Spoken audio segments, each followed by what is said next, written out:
mieux avec. Je me mets au bout et on met Agnès à côté de toi? Non, c'est bien. Non, t'aimes pas. Bon. C'est à qui ça? C'est à toi? C'est à Stéphane. C'est C'est à moi? C'est à toi? Oui, c'est la bouteille qui m'avait plu en fait. Je vais timer les séquences, moi. Toi, tu times en entier. Et par contre, si tu veux, on time les blocs. Hein? Oh, j'aime pas trop le micro comme ça. Je vais le mettre de côté. Alors, bonjour, je sais pas, est-ce que vous m'entendez bien? Ouais, parce qu'on n'a pas de retour. Ah si, c'est mieux là. Si. Bon, après cette formidable table ronde sur les addictions, je vois que vous êtes restés nombreux et merci à tous d'être encore là. Alors nous, ensemble, on va parler d'un sujet qui est peut-être encore un peu méconnu. Alors j'imagine que si vous êtes là, c'est que c'est un sujet peut-être qui vous touche. C'est un sujet peut-être un peu méconnu, c'est les troubles du neurodéveloppement. Alors qu'est-ce qu'on entend par troubles du neurodéveloppement? On va le voir ensemble tout à l'heure. Alors déjà je vais me présenter, donc moi je m'appelle Fabrice Pastor, je suis neuropsychologue, je suis conférencier, je suis formateur et également auteur de livres et on se connaît un petit peu tous ici sur cette table ronde, donc on espère que ça vous choquera pas si on se tutoie entre nous, même si on vient pas tous de Bordeaux. Alors on parlait de l'addiction, donc on va pas parler du vin, et toi tu viens de Reims, donc le champagne en plus, donc on va pas en remettre une couche. Le cognac. Toi, tu es dans le cognac en plus, Angoulême. Ouais. Voilà, donc là, moi alcool en force. Voilà, bien. Et donc, on va vous présenter un petit peu toutes les connaissances actuelles et on va questionner aussi de manière un peu punchy peut-être sur les troubles du neurodéveloppement et sur cette thématique qui touche quand même 15% de la population mondiale. Mondiale. C'est bien. Bah, oui, française, c'est pareil. Et justement, on va voir aussi qu'il y a parfois des liens entre les troubles du neurodéveloppement et les addictions, puisque quand on parle de troubles du neurodéveloppement, on peut parler le fameux TDAH, hein, on en parlera un petit peu, les troubles déficit de l'attention avec ou sans hyperactivité, et on verra que ces troubles sont parfois extrêmement comorbides, avec notamment de la consommation de toxiques. Donc voilà, d'une part, déjà, je vous remercie tous d'être là. Je remercie évidemment le Psychodon et son président Didier Meilran. Je vais présenter rapidement les différents intervenants et puis après, je vous présenterai en quelques mots, justement, un peu plus en détail, ce que sont les TND. Donc d'abord, le docteur Agnès Michon, qui est ici. Bonjour. Qui est donc médecin référente handicap et qui propose des consultations HandiConsult au centre hospitalier Annecy-Genevois et qui travaille au sein de l'association AANAT, dont nous parlera Nicole Bardou dans quelques instants. J'ai ensuite Audrey Durand-Varnier qui est ici à côté de moi, Bonjour. qui est aide-soignante et formatrice en santé mentale, qui est zoothérapeute et spécialiste en intervention non médicamenteuse. À ma droite, le docteur Nicole Bardou, qui est donc présidente de l'association AANAT et qui est active, très active. Vieille active. Hyper active. Vieille hyper active. Sur le terrain depuis plus de 18 ans, en Nouvelle-Aquitaine, en toute la région de l'Aquitaine. Et enfin, Stéphane Chétreff, ici présent. Bonjour. Qui est donc père aidant familial, professionnel de santé mentale et aussi spécialiste des troubles du neurodéveloppement, le TDAH et les troubles spécifiques des apprentissages, dont tu nous parleras un petit peu tout à l'heure. Oui. Bonjour Alors, à tous. donc bonjour. Alors les troubles du neurodéveloppement, les TND, c'est quoi? Finalement, en fait, ce sont des atypies de développement cérébral qui impactent le fonctionnement cognitif, la manière de penser, d'apprendre les choses, le fonctionnement moteur, mais aussi l'affectif et la modulation sensorielle. Il ne faut pas oublier quand même que ces fameux troubles du neurodéveloppement, ça fait partie, alors, vous en avez peut-être déjà entendu parler, mais de la stratégie gouvernementale 2023-2027. Donc on est en pleine stratégie gouvernementale sur les troubles du neurodéveloppement et justement ici le forum en santé mentale nous permet de le mettre en lumière. Donc il y a des choses qui sont mises en place pour faire connaître ces TND et aussi pour aider les personnes à les reconnaître et à les accompagner. Alors ce qu'il faut rappeler, un point intéressant qu'il faut rappeler sur les TND, c'est que on est avec et on meurt avec. En gros, ce que je veux dire par là, c'est qu'en fait, on a parlé juste avant des addictions, on a un petit peu parlé des écrans, mais les écrans ne rendent pas autistes. D'accord ? Parfois, c'est quelque chose qu'on peut lire. Vous savez, en santé mentale et surtout sur les troubles du neurodéveloppement, il y a tellement de fausses croyances partout qu'on peut lire partout sur les écrans rendent autistes, tout ce genre de choses, les mères. Donc tout ça, c'est toujours la faute des mères. Ah bah oui, c'est nous qui faisons les petits. Voilà, donc c'est toujours la faute des mères, évidemment. Donc les écrans rendent pas autistes, évidemment. Voilà, donc on est avec, on meurt avec. Et on vieillit avec. Et on vieillit avec, oui, parce que vous savez que toute la question du vieillissement, on va en parler un petit peu tout à l'heure, mais puisqu'on meurt avec, une personne qui est autiste, une personne qui a un TDAH, un trouble déficit de l'attention avec ou sans hyperactivité, elle ne guérit pas. Donc ce qui veut dire par là qu'il y a des personnes âgées qui ont des troubles du neurodéveloppement. Pour beaucoup, elles n'ont jamais été diagnostiquées. Et donc parfois, en vieillissant, on peut se tromper. On en parlera un petit peu tout à l'heure avec Audrey. Alors très vite, je vous les présente rapidement. D'abord, on a le TDAH. Le TDAH, c'est les enfants chiants. Ça vous parle ? C'est de l'humour. On ne peut pas résumer plus court. On ne peut court. pas faire plus simple. Je plaisante, bien évidemment. Mais le TDAH est le trouble déficit de l'attention avec ou sans hyperactivité. Donc, ça regroupe trois choses. C'est un trouble de ce qu'on appelle de la dysrégulation, régulation de l'attention. Hein. C'est-à-dire des personnes qui vont avoir du mal à focaliser l'attention. Donc, des fois, trop d'attention, trop peu d'attention, avec beaucoup d'agitation motrice, des difficultés à réguler la motricité. Et aussi des difficultés à réguler ce qu'on appelle l'inhibition. En d'autres mots, c'est l'impulsivité. Être impulsif. Il y a des gens qui parfois, alors je dis des gens parce que c'est pas que les enfants, les adolescents, les adultes, qui ont du mal à réfréner leur impulsivité. Et ce qu'on sait, c'est que avoir du mal à réfréner son impulsivité, ça nous pose des problèmes. Ça pose des problèmes. Quand on est impulsif, on pète un plomb, on fout un coup de poing à quelqu'un, bah effectivement, en général, ça nous impacte. Et ça impacte notre qualité de vie. On va le voir tout à l'heure. L'impact des troubles du neurodéveloppement sur la qualité de vie, elle est absolument majeure. C'est absolument majeur. Donc voilà, le TDAH, on en parlera un petit peu tout à l'heure. On a aussi le TSA, le trouble du spectre de l'autisme. Alors, le trouble du spectre de l'autisme, ça représente 1% de la population mondiale. Je n'ai pas dit, le TDAH, c'est 6%.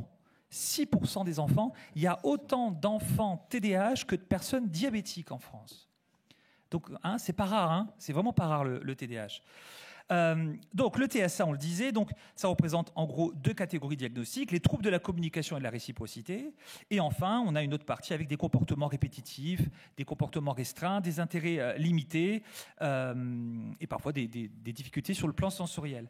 Alors ce sont des troubles durables évidemment qui impactent également les apprentissages et qui impactent la vie relationnelle, émotionnelle, professionnelle. Voilà, sur la qualité de vie, ça, c'est ce qu'on a dit. Ensuite on a une catégorie qui reste très franco-française, c'est nos fameux troubles 10. Vous avez des gens, alors pas 10 le chiffre, DYS. Vous savez, les dyslexies, les dyspraxies, etc. Alors ça, c'est une catégorie très franco-française, les troubles 10, et je ne vous parlerai pas de la terminologie de multi-10, qui est parfois des choses qu'on entend quand on fait les équipes éducatives, mais qui n'a aucune valeur. La multi-10, je ne sais pas trop ce que c'est. Mais en gros, on a d'abord les troubles moteurs. Donc les troubles moteurs, ça va être des troubles tels que la dyspraxie, le syndrome de Gilles de la Tourette, l'éthique, d'accord. Alors parfois on a la vision Instagram de Gilles de la Tourette. C'est les gens qui disent des mots obscènes et qui font des gestes obscènes. Voilà, ça c'est Instagram de Gilles de la Tourette. En fait, Gilles de la Tourette, c'est un trouble tic, d'accord. Ce sont des tics et en général seulement 5 à 10% des personnes avec Gilles de la Tourette ont des mots, ce qu'on appelle la coprolalie et la copropraxie. Bref, donc les troubles moteurs, les troubles de la communication, donc ce qu'on appelait la dysphasie, le bégaiement, d'accord. Par exemple, le bégaiement fait partie des troubles de la communication. Et enfin, on a nos fameux troubles 10, donc c'est-à-dire la dyslexie, la dysorthographie et la dyscalculie. Voilà, ça, c'est les troubles du neurodéveloppement.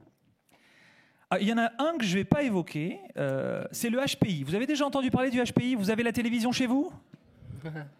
Sur TF1, vous savez, il y a une série. Qui a déjà fait les tests le samedi soir? Il y a des tests pour ça. Ah oui, il y a aussi. Oui, voilà. Le soir, c'est vrai que vous avez. Je crois que c'est Cyril Ferraud qui présente ça.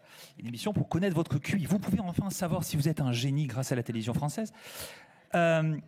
Il y en a un que je n'ai pas évoqué, c'est le HPI. Alors vous allez me dire, mais pourquoi tu parles du HPI? Le HPI n'est pas un trouble du neurodéveloppement. Et je pense que c'est très important de le rappeler parce que j'ai la chance de faire beaucoup de formations et beaucoup de conférences partout en France. Et quand parfois il y a des enseignants qui sont là, ils me disent, bon, on en a marre d'avoir des parents qui viennent nous voir et qui nous disent, non, mon enfant il n'est pas actif, il n'est pas du tout, il n'a pas de trouble de l'apprentissage, il est HPI. Il a un haut potentiel intellectuel. Et donc, en fait, le haut potentiel intellectuel permettrait en fait de tout résoudre. Il est HPI, mais il n'a jamais fait de test. Voilà. Donc, on va, en 2 mots, parce que HPI, c'est pas le terme ici, mais le haut potentiel intellectuel, retenez, ce n'est pas un trouble, d'accord ? C'est ce qu'on appelle un facteur protecteur, ça n'est pas un trouble du neurodéveloppement. Et je milite perpétuellement pour essayer de rappeler ça, c'est que le haut potentiel intellectuel, les personnes qui parfois ont des lectures sur le HPI, qui vont sur Internet, ils disent voilà, le HPI, les gens HPI, ce sont des gens qui ont des problématiques particulières, qui sont dépressifs, qui sont anxieuses, qui sont en échec scolaire. C'est faux. Il existe effectivement des personnes, des enfants qui peuvent avoir un haut potentiel intellectuel et être en échec scolaire. Et il faut les aider comme n'importe quel autre enfant, mais c'est une minorité. Si vous avez des difficultés en santé mentale, ne tombez jamais dans le panneau de vous dire que c'est le HPI qui est la cause de vos troubles en santé mentale. Le HPI n'est pas la cause de vos troubles. Ça, le risque que ça peut apporter, c'est de finalement passer à côté des vrais troubles et donc de ne pas de retarder une éventuelle prise en charge adéquate. Et si je peux rajouter, Fabrice, l'hypersensibilité, alors, c'est pas du HPI ? Ah, l'hypersensibilité. Vous savez, c'est quand vous regardez Titanic et que vous pleurez à chaque fois. Hein, l'hypersensibilité. Ouais. Voilà. Donc l'hypersensibilité, c'est quelque chose d'extrêmement bien documenté, mais voilà, parfois ça peut devenir un terme fourre-tout, cette hypersensibilité, où on y met un petit peu tout. Voilà. Donc voilà, c'était une petite aparté rapide sur le haut potentiel intellectuel. Je vous l'ai dit, c'est 15% de la population, ce qui représente environ 10 millions de personnes concernées. Et on va parler ici de pères aidants, c'est d'aidants. Ça représente, avec les aidants, 20 millions de personnes en France, hein, les troubles du neurodéveloppement. Alors, qu'est-ce qui pose problème aujourd'hui sur les TND ? On va faire très rapide sur les points. Déjà, si vous êtes concerné ou si vous avez des enfants, si vous êtes parent, les diagnostics sont trop tardifs. On le sait, dans les TND, le plus important, c'est la précocité des diagnostics. Plus un enfant est pris en charge tôt, plus les diagnostics sont posés tôt, plus le pronostic d'amélioration, de compensation, dirais-je plutôt, est bon. Alors, on a vu ce matin effectivement que c'est un leitmotiv, hein. Ça revient, manque de professionnels. On parlera avec Nicole également de la ruralité, hein, de l'hyper-ruralité. Hein, dans le Cognac, On a tout. Les pesticides, les bouteilles 40 degrés et l'abandon de la population à cause de la désertification. Donc, nous cumulons. exactement. Donc le diagnostic tardif, et notamment chez les filles, dont nous parlera le docteur Agnès Michon. Trop peu de formation. On forme beaucoup trop peu sur ces troubles, sur les troubles du neurodéveloppement, bien évidemment. Les professionnels de santé, les enseignants sont trop peu formés. Nous, en tant que professionnels, ne faisant pas partie de l'éducation nationale, nous n'attendons que ça, de venir former les professionnels et les enseignants de l'éducation nationale, et pas que, mais également les parents et les aidants. Et puis voilà, beaucoup de fausses croyances, comme je vous l'ai dit, par exemple, très vite, le TDAH, hein, c'est à la mode, hein, une mode qui date de 1778 hein, pour sa première description, donc c'est une vieille mode. On ne parlera pas de la médication, hein, c'est une drogue, bref, on ne parlera pas de ça, évidemment, ça c'est aussi une fausse croyance. Et puis les fatigues des familles, hein, les épuisements des personnes concernées, les inégalités d'accès aux soins, bien évidemment, l'inclusion et, on l'a dit donc, les disparités colossales de l'hyper-ruralité. Donc, pour maintenant un petit peu rentrer un peu plus dans le vif du sujet, on va d'abord parler d'un point important. Donc maintenant qu'on a présenté rapidement ces troubles du neurodéveloppement, on va parler de ce qu'on appelle le fardeau compensatoire. Alors le fardeau compensatoire, pour faire simple, c'est ce qui va avec le TND. C'est-à-dire en gros, c'est l'épuisement cognitif, d'accord, l'épuisement émotionnel, social et parfois physique, qui est généré par le fait de masquer ces difficultés, de compenser perpétuellement toute la journée les difficultés qu'on peut avoir lorsqu'on présente ces troubles et de s'auto-contrôler en permanence pour tenter de répondre aux attentes extérieures, souvent au prix parfois d'un effacement de soi, hein, bien évidemment. Alors par exemple, ça va être l'enfant qui est hyperactif, l'enfant TDAH, qui va être forcé de rester assis en classe toute la journée, sans bouger, pendant 6 heures. C'est l'adolescente qui présente un trouble du spectre de l'autisme et qui observe les codes sociaux des autres et qui essaie de les reproduire sans véritablement parfois comprendre pourquoi elle les reproduit, au prix d'une fatigabilité extrême. Et on pourra parfois avoir d'ailleurs des hypersensorialités qui sont extrêmement coûteuses. C'est l'adulte qui a des troubles du neurodéveloppement, qui a des troubles 10, qui est dyslexique, et donc qui cache ses difficultés de lecture et qui passe des heures à compenser avec des stratégies visuelles, spatiales. C'est une mère qui est autiste également et qui gère seule tout l'administratif, toutes les stimulations sensorielles, tout en paraissant tout à fait normal aux yeux des autres. Et c'est en institution des résidents avec déficience intellectuelle et troubles du spectre de l'autisme qui doivent sans cesse s'adapter à des professionnels, parfois intérimaires, sans aucune formation adaptée. Et donc chaque changement, ça implique un nouveau mode de relation, de communication et d'accompagnement. Voilà, ça je vous donne comme ça quelques exemples des choses qu'on peut observer tous les jours qui peuvent amener une forte souffrance pour les patients, pour les personnes concernées, aussi pour les familles. Et donc, comme on l'a vu juste quelques minutes avant, je vous disais un petit peu qu'il y a des manifestations parfois qui peuvent être différentes entre les garçons et les filles.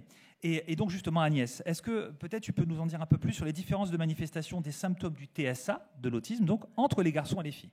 Oui, donc cette question, elle me permet de vous partager le fait que une autre croyance, c'est que les TND ne concernent que les garçons et que jusqu'à présent, on est resté sur 4 garçons pour une fille, grosso modo. Et effectivement, des personnes se sont mises en état de recherche pour se dire « et si jamais on passait à côté du diagnostic des filles ?»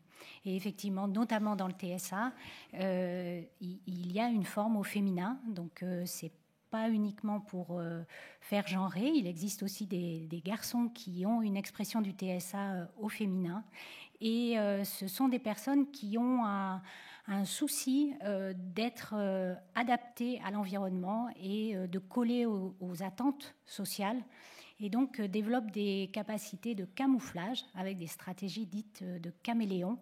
Et effectivement, on a ce masquage social qui demande une énergie folle au quotidien et ce qui contribue énormément à alourdir ce qu'on appelle en ce moment le fardeau compensatoire. Il s'exprime comment d'ailleurs ce fardeau? Alors, on parle de surcompensation, c'est-à-dire que pour coller aux exigences sociales, alors qu'on est une personne avec un manque de flexibilité dans les interprétations, dans le décodage des non-dits, quand une blague est faite autour de nous, quand il y a ce qu'on appelle les regards implicites, tout ça, ça ne veut rien dire peut-être pour une personne avec TSA. Lire les émotions des autres, eh bien tout ça, ça charge, ça crée une anxiété. Et je pense que ça a été dit sur d'autres tables rondes dans la journée, mais dans les TND, l'anxiété, la dépression concernent 50% des personnes vivant avec un TND. Donc ce fardeau compensatoire, il va aboutir, si jamais il n'est pas accompagné, à un isolement social. Et nous avons beaucoup de jeunes qui ont développé des stratégies qu'on appelle le hikikomori. Je ne sais pas si ça vous parle ou pas. Et donc, en fait, c'est des jeunes qui ont vraiment un potentiel dans la vie ordinaire et qui, en fait, se referment sur eux, restent chez eux et n'ont plus du tout aucune relation sociale autour d'eux, refusent de continuer leurs études. Et effectivement, on a des replis très préoccupants chez certains jeunes. Alors, tu nous parles des jeunes, mais il ne faut pas oublier, évidemment, on l'a dit, les aidants. Et justement, par rapport aux parents, Stéphane, est-ce que tu peux nous dire un petit peu en détail à quoi ressemble ce fardeau au quotidien pour les parents plus spécifiquement? Oui, tout à fait. Alors là, je vais parler en tant que père aidant familial, pour le coup, qui est ma formation principale en père aidance. En fait, je vais répondre de façon très simple pour commencer. Il n'y a pas, on ne peut pas le résumer en fait. Et c'est bien la problématique, c'est qu'en fait, ce fardeau, il est propre à chaque famille. Alors, quand je parle de famille, j'englobe la famille au sens large du terme. Ça peut être le frère, la sœur, en tout cas un proche, parfois même des jeunes aidants qui s'occupent de leurs parents. Hein. Oui, des enfants aidants, oui. Des enfants aidants, oui, tout à fait. Et en fait, ce fardeau, il est multiple et il dépend de beaucoup de choses. Il dépend de l'environnement dans lequel on se situe. Il dépend des ressources qu'on a, qu'elles soient financières, qu'elles soient même d'autres proches pour nous soutenir nous-mêmes en tant qu'aidants. Et il y a aussi, bien sûr, toute la charge administrative pour avoir des aides qui est extrêmement compliquée en France. Ça, pour parler de fardeau, je crois qu'on a beaucoup de choses à faire, beaucoup de choses à réclamer pour au moins simplifier notre système qui est des complexités phénoménales et qui est à lui seul un épuisement considérable et qui va même jusqu'au droit, au droit des familles, au droit des proches. On parlait hier soir effectivement d'un exemple tout simple. Imaginez tout simplement que vous êtes parent de 3 enfants en grande difficulté. Et pour ceux qui connaissent, vous pouvez avoir des aides auprès de la MDPH. Mais à la MDPH, vous avez donc la CDAPH qui va évaluer votre taux de perte d'autonomie en particulier et qui vont vous donner des aides. Et quand vous êtes à 30, 40 ou voire 50, il y a un palier à 50 où vous avez des aides, mais imaginez simplement qu'un parent, pour avoir un statut d'aidant auprès de la MDPH, il faut 80% de handicap. Mais quand vous avez 3 enfants qui sont à 20, 30, 40, 50, 60, vous faites comment ? Et là, vous avez une multiplication, une surcharge parce que vous avez aussi plusieurs enfants. Et je vais même aller encore plus loin. Vous avez également cette surcharge qui peut se faire par le biais tout simplement de la personne aidante elle-même qui peut être concernée par un trouble en santé mentale ou pour notre table ronde, par un trouble neurodéveloppemental qui peuvent bien sûr découvrir bien plus tard, ce qui a été mon cas d'ailleurs vis-à-vis d'un TDAH que j'ai découvert à 43 ans, alors que mes troubles spécifiques des apprentissages, je les connais depuis que j'ai 7 ans. Donc ça change la donne. Et c'est une surcharge de plus puisqu'il faut redécouvrir son mode de fonctionnement, s'adapter. Et ça, c'est une surcharge. Et je vais en rajouter encore une autre pour finir de surcharge, c'est de penser aux parents isolés. Penser aux parents isolés, parce que ce qu'on connaît au niveau statistique, c'est qu'effectivement, des parents concernés par des troubles neurodéveloppementaux, enfin en tout cas par le biais de leurs enfants, ou par eux-mêmes, ont un taux de divorce nettement plus élevé que la moyenne. On sait déjà qu'il y a énormément de divorces et de couples qui se séparent, mais là, le taux, il est encore plus élevé.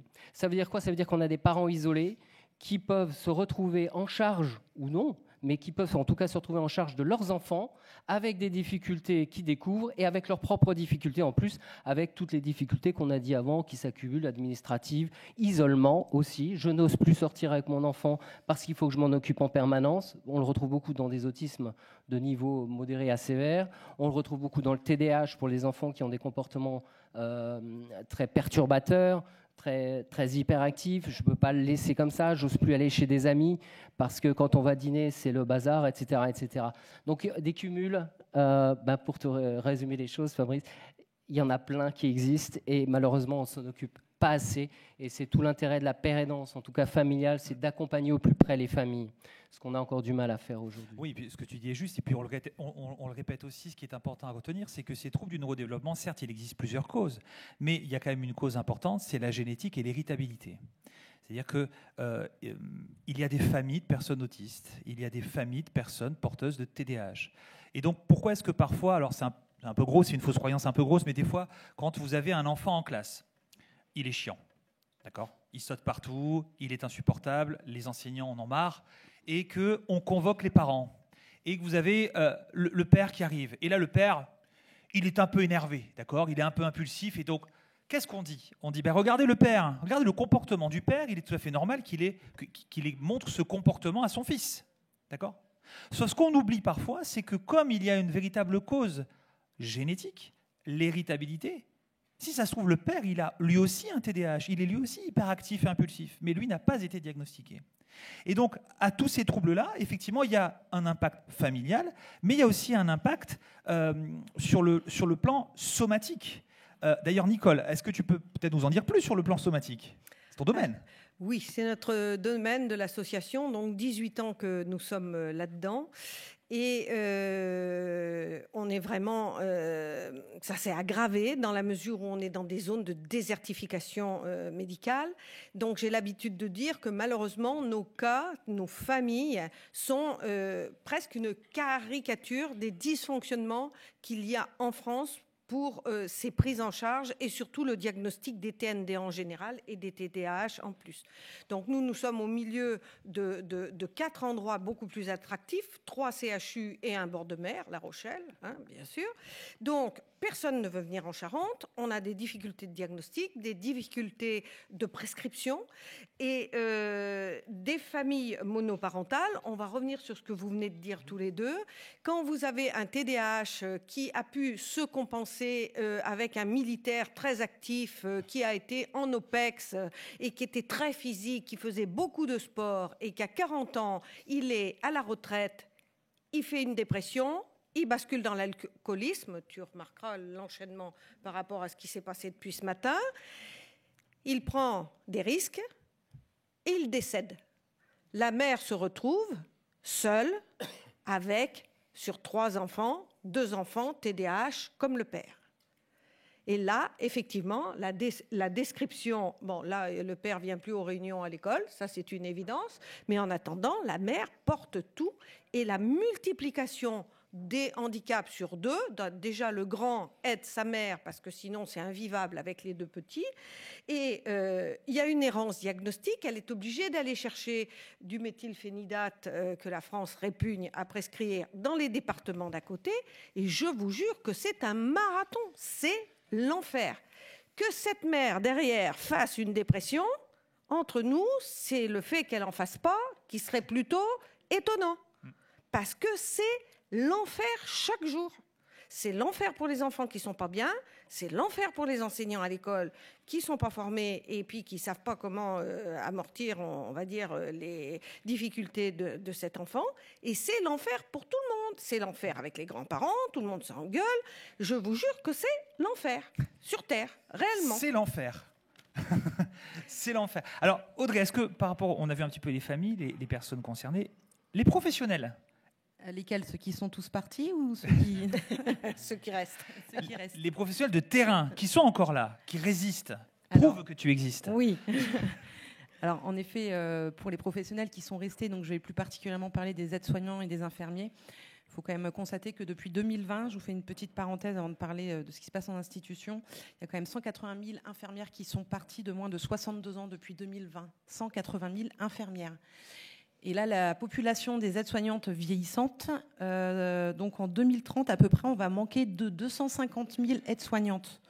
Donc, je souhaite bon courage à mes collègues médecins qui vont faire des prescriptions, parce qu'il n'y aura pas d'infirmières ou d'aides-soignants, en fait, pour faire remonter, pour administrer les médicaments et faire remonter au secours. Là, on a besoin de ça, on a besoin de ça. Donc là, il y a un réel souci au niveau des institutions privées ou publiques.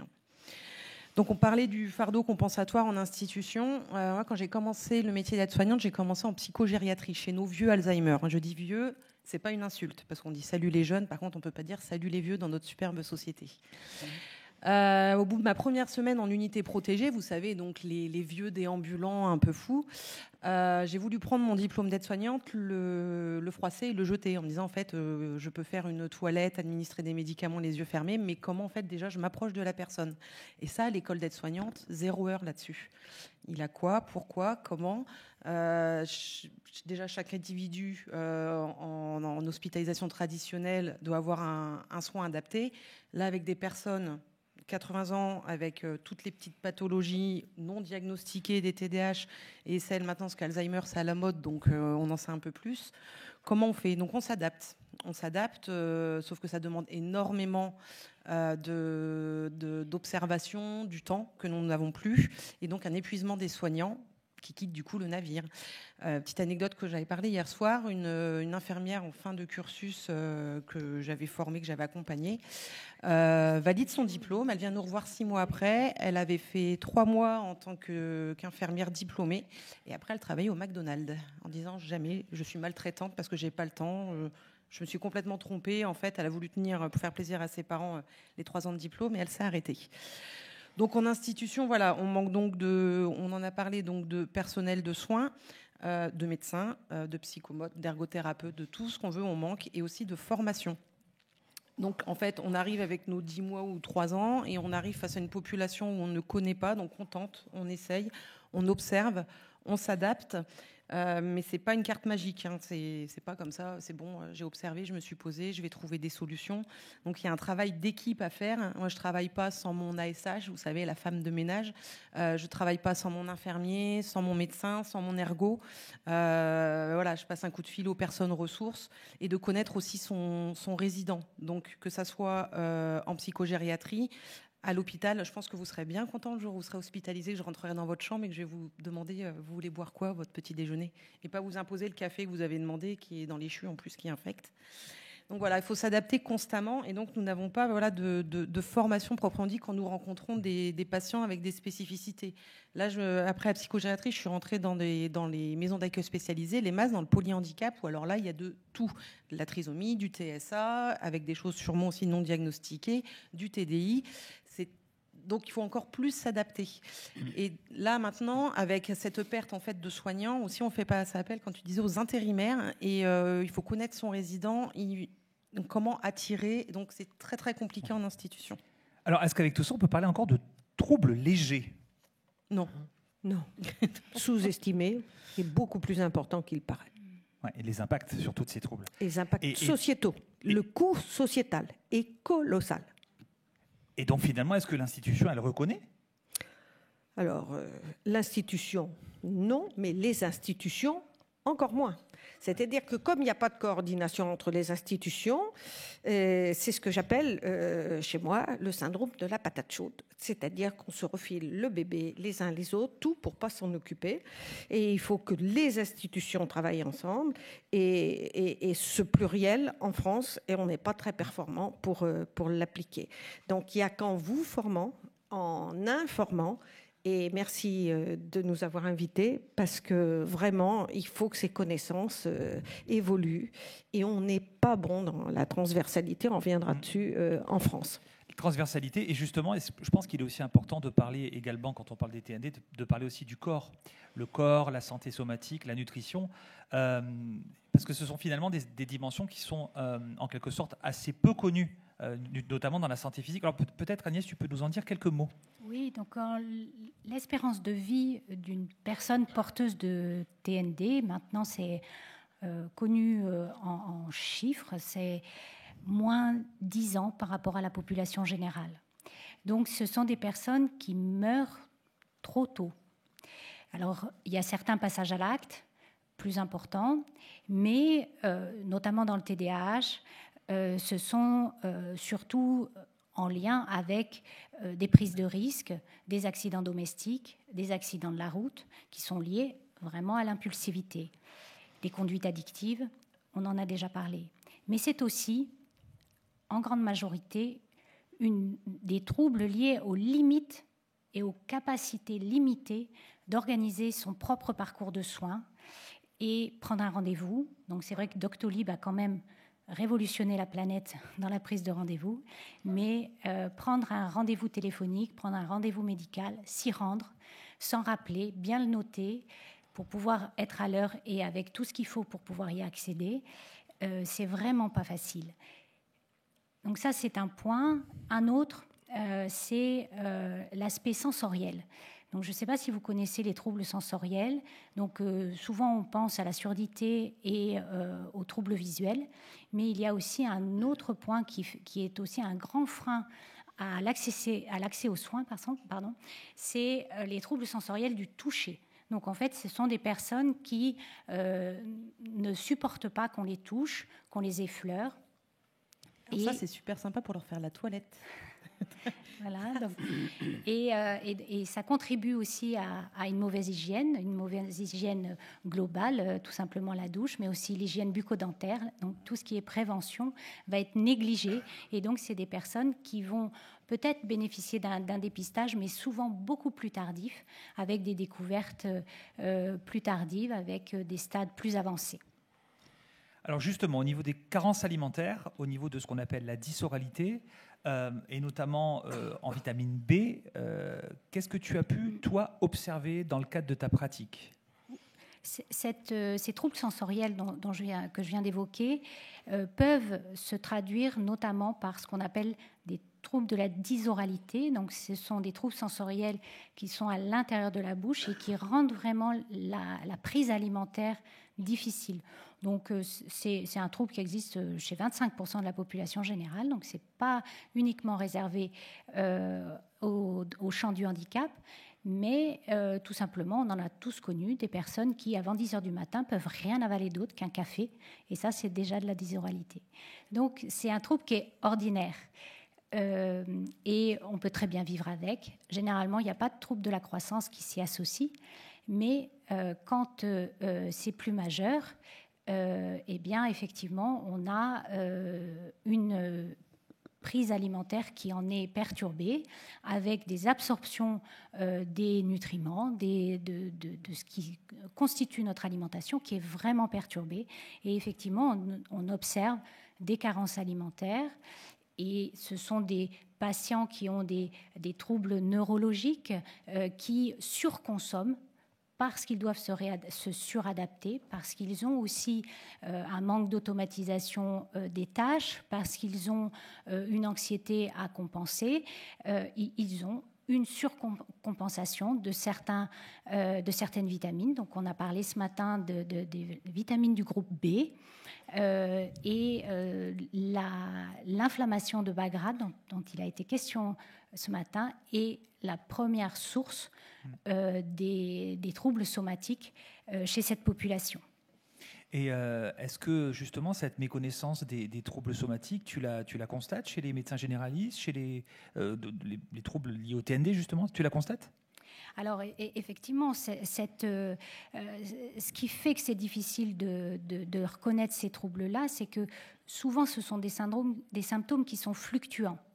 Et dont la description aussi est un peu particulière parce que on a un peu mal, on a mal à la jambe, on a mal au bras, et parce qu'en fait, cette inflammation de bas grade, elle va être fluctuante et on a des syndromes douloureux qui peuvent être variables dans le temps et en intensité.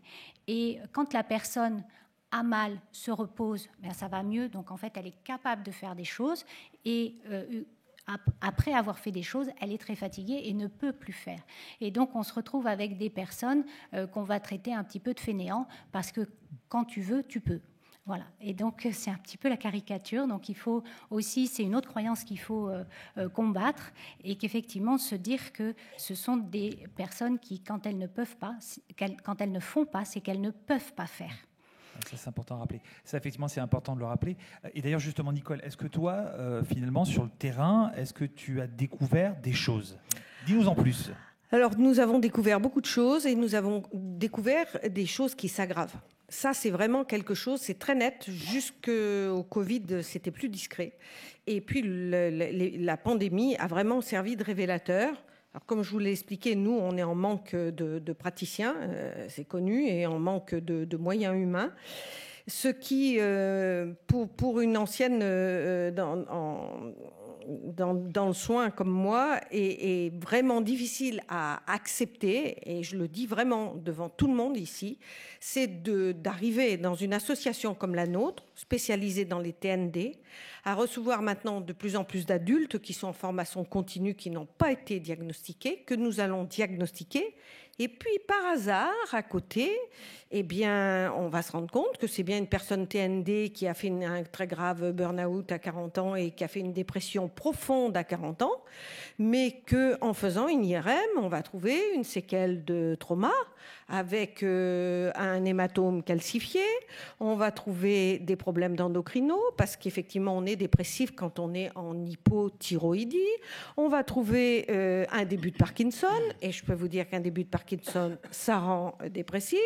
Et puis, on va trouver sur des petits des apnées du sommeil qui augmentent les troubles du déficit de l'attention avec hyperactivité. Donc, des enfants qui ne sont pas suffisamment oxygénés. Et c'est quand même un comble que ce soit dans une association avec des médecins, effectivement, on a des médecins retraités et on a notre médecin salarié. C'est nous qui allons trouver, effectivement, grâce aux prescriptions d'IRM, des pathologies concomitantes, ce qu'on appelle des comorbidités. Et finalement, effectivement, quand vous rajoutez par-dessus des personnes qui ont des problèmes de renouvellement de leurs antidépresseurs parce qu'ils sont en dépression importante, que ça les empêche d'absorber des vitamines B et qu'en plus on trouve d'autres pathologies, je vous garantis qu'ils vont beaucoup mieux quand on les soigne de partout. Voilà. Moi, je trouve ça infernal qu'il n'y ait pas de coordination avec des prises en charge qui permettent d'avoir un avis d'un neurologue, un avis somatique plus général. Et nous n'arrivons pas à l'obtenir dans nos campagnes. Ça, c'est une évidence. Nicole, il faut que tu choisisses une pathologie à soigner. Oui, c'est ça. De toutes les façons, en France, déjà même pour la MDPH, il faut choisir un handicap, celui qui passe devant. Les autres, ils passent après. Voilà. Et puis, vous ne pouvez pas avoir plusieurs maladies. Je suis désolée. Hein. Vous pouvez avoir une crise d'appendicite et vous casser une jambe. Hein. C'est tout à fait possible. Mais c'est difficile à soigner les deux en même temps. Hein. Ça, donc, on soigne la jambe, mais vous allez faire une péritonite parce qu'on ne s'est pas occupé de la crise d'appendicite. Donc, imaginez un trouble du spectre autistique qui a des difficultés de communication, qui a des difficultés sensorielles, qui est en établissement, qui prend des médicaments parce qu'il est parfois un petit peu difficile à gérer. Il y a eu un cas présenté au groupement national des centres de référence de l'autisme il y a 2 ou 3 ans, où la personne devenait infernale dans son centre. Donc, on a augmenté ses médicaments. Et c'est vrai que ce n'était pas grave, il a juste perdu un rein. Il y en a un deuxième. Ah bah oui, il en avait 2. Justement, dans les institutions, Audrey, qu'est-ce que tu constates au niveau de la santé somatique ? Alors ça va dépendre de l'institution. Là, moi aujourd'hui, j'ai la chance d'être dans une bonne institution qui écoute le corps et l'esprit. Mais oui, comme tu disais, Nicole, quelqu'un de TSA qui est non-verbal, comment en fait, il veut pas manger ? Pourquoi ? Il a mal aux dents, il a mal au ventre, il n'a pas dormi. On fait quoi ? Ça fait des années qu'il a les mêmes traitements. Alors des fois, il y a des modifications de traitement. Ce qui est bien, c'est quand le médecin le dit aux soignants pour qu'on puisse nous évaluer les observations et les changements. Voilà, donc on revient sur le côté pluridisciplinaire où voilà, nous, on doit observer, pas interpréter. C'est un peu la problématique des soignants, des médecins, c'est interpréter, observer à tous les niveaux. Et voilà, chacun avec ses compétences et ses ressources, de travailler ensemble, de dire là, j'ai vu quelque chose, ça va pas, j'ai transmis. Ah oui, mais il a chuté hier. Ah, j'étais pas au courant. Donc, enfin voilà, donc tout va dépendre en fait du lien, de la communication et savoir communiquer en équipe. C'est pas évident. Et tu peux nous en dire peut-être un peu plus sur la nutrition ou pas ? Sur la nutrition, alors si je te parle que seulement avec mon petit diplôme d'aide-soignante de 10 mois, je vais te dire qu'un diabétique, il faut faire attention au sucre, qu'il y a plusieurs textures. Et non, c'était une petite blague. On échangeait avec Agnès en préparant cette table ronde où c'est vrai que nous, l'aide-soignant, on va donner à manger ou préparer les repas.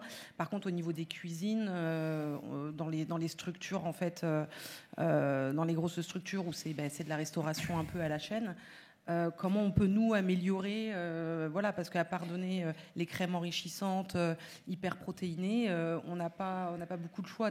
Le petit déjeuner, ça va être ce matin, on parlait de tout ce qui était voilà, quand il y avait plus de 5 ingrédients blindés de sucre, des gâteaux, on a ça. Donc comment en fait on peut partir de la base de l'alimentation, nous en tant que soignants, sachant qu'il y a les règles d'hygiène, et nous en fait c'est préparé en cuisine, à part dire là où la texture elle est plus adaptée, voilà, on n'a pas trop de choix pour améliorer justement, alors que bien manger c'est être en bonne santé. Absolument, oui. On va s'intéresser un petit peu plus aux familles, hein, justement. On a parlé des patients, de la nutrition. Stéphane, les principales difficultés vécues par les familles, tu en as parlé un petit peu, l'administratif, l'isolement, la charge mentale. Est-ce que les parents concernés eux-mêmes par des TND, est-ce que toi tu constates que c'est toujours un tabou ou pas ? Oui, je pense que c'est encore effectivement, en tout cas souvent un tabou. Il y a une forme de honte. Et parfois même, avant même qu'il y ait un problème de honte, on a tout simplement un retour, souvent des stéréotypes, hein. C'est-à-dire que les parents anticipent. C'est-à-dire, je ne vais pas en parler, j'ai peur d'eux. C'est-à-dire qu'ils n'ont pas encore vécu l'expérience d'être rejetés ou d'être incompris ou qu'on leur fasse tout simplement la morale. Donc déjà, il y a ce premier phénomène de « j'en parle pas ». Et puis, il y a ce côté aussi, j'ai envie de dire, c'est mon enfant, ou c'est mon frère, ou ma sœur, et je vais m'en occuper, ça va le faire. Hein.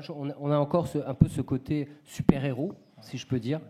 Alors qu'en fait, derrière ça, il y a un risque potentiel d'isolement, parce qu'à force de s'en occuper, d'avoir cette surcharge administrative, cognitive aussi, hein, et puis on oublie souvent les démarches, alors certes administratives, mais les démarches organisationnelles. Surtout avec les enfants, il y a beaucoup de rendez-vous, que ce soit chez le médecin, un autre médecin spécialiste, l'orthophoniste, le psychomote, l'ergo, le psychologue, etc., etc. On en rajoute beaucoup et et particulièrement quand on travaille, quand ce sont des professionnels libéraux, il n'y a pas réellement de coordination. Ouais. Autant dans un CHU, on peut coordonner les choses. Dans les PCO, dans les plateformes de coordination et d'orientation, dans les TND, on peut en tout cas commencer et les démarches diagnostiques et les prises en charge, mais de façon coordonnée. Pour le reste, les parents, c'est à l'extérieur, libéral, c'est débrouille-toi. Ouais, c'est un parcours du combattant. Et ça, c'est un parcours du combattant. Et puis, c'est épuisant d'aller à gauche, à droite, toute la semaine, parfois des kilomètres et des kilomètres. Donc, tout ça, ça en rajoute une couche. Et les parents n'osent pas en parler, ils sont fatigués.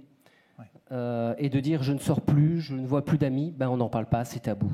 Et en institution, justement, est-ce que les familles sont parfois écartées des soins ? Alors, quand il y a de la famille, bien souvent, il y a... Alors, ça va être, je vais parler du handicap, donc où c'est des adultes et des jeunes adultes, où là, il y a les parents, des fois, qui ont eu les enfants tard, donc qui sont décédés. Il y a ce qu'on appelle le deuil blanc. Une fois qu'ils sont placés en institution, ils craquent. Et en fait, ils refilent la patate chaude en fait, à l'institution. Et donc derrière, en fait, certains sont seuls. Il y a de l'isolement parce qu'en fait, ils n'ont plus de famille, donc soit par des décès ou soit parce que c'est, entre guillemets, ça va être un mot fort, mais abandonné. Donc en fait, le soignant devient pas un peu le parent, mais le père aidant en fait. Donc tenir la main quand ça va pas, aller acheter les vêtements, le sortir au restaurant, l'emmener fluncher tous les samedis pour son rituel parce que les parents ne peuvent plus ou n'en peuvent plus de faire ça. Et après, il y a aussi dans toutes les institutions, dans les EHPAD, quand il y a eu la crise Covid, c'est les soignants, c'est nous qui avons fermé les housses, qui avons même fermé des cercueils. Et les familles, on faisait des visios pour qu'ils puissent dire au revoir. Donc l'isolement, on le prend de plein fouet aussi, et la souffrance des familles. Il faut qu'on travaille avec les familles, mais il y a aussi leur souffrance à elles, à accepter et à gérer. Mais évidemment, si on travaille avec les familles, c'est mieux pour tout le monde. Et justement, Nicole, est-ce que tu peux nous en dire un peu plus sur l'état de santé peut-être des aidants ? Alors oui, ça c'est un constat assez récent. Donc il faut que vous sachiez que notre association, heureusement, les institutions parfois font le job et financées lourdement, de plus en plus, de façon importante par l'ARS, l'Agence régionale de santé Nouvelle-Aquitaine. Et nous avons développé depuis 2 ans, effectivement, des consultations et des vidéos, des consultations pour les familles parce que nos mères, en particulier, sont en mauvaise santé.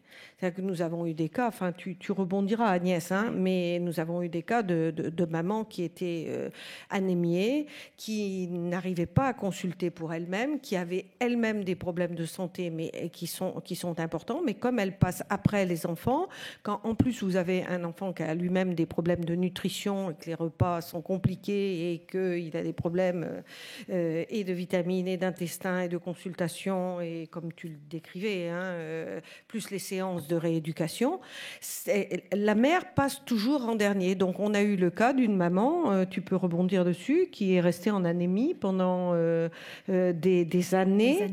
Et elle pouvait plus monter son escalier. Et vas-y, dis simplement ce qu'on a pu faire. Et enfin, 6 mois après, elle était transformée, quoi. 6 mois après, c'était rien enfin rien. Excuse-moi. C'était pas rien. Non, la consultation, c'était pas rien. Mais la soigner, c'était pas compliqué. L'avantage de la médecine fonctionnelle, c'est qu'effectivement, on peut la pratiquer à distance. Donc, c'est beaucoup basé sur l'entretien et l'analyse de la prise de sang. Donc, effectivement, c'est un exercice un peu particulier. Donc, moi qui m'intéresse beaucoup parce que mon quotidien de bilan somatique, c'est auprès de personnes dyscommunicantes et avec des troubles de l'expression de la douleur, donc ça m'arrange bien. Et c'est pour ça qu'en fait j'ai développé cette spécialité-là. Mais donc on peut en faire profiter sans avoir l'impression de mal faire notre boulot parce qu'on n'examine pas la personne.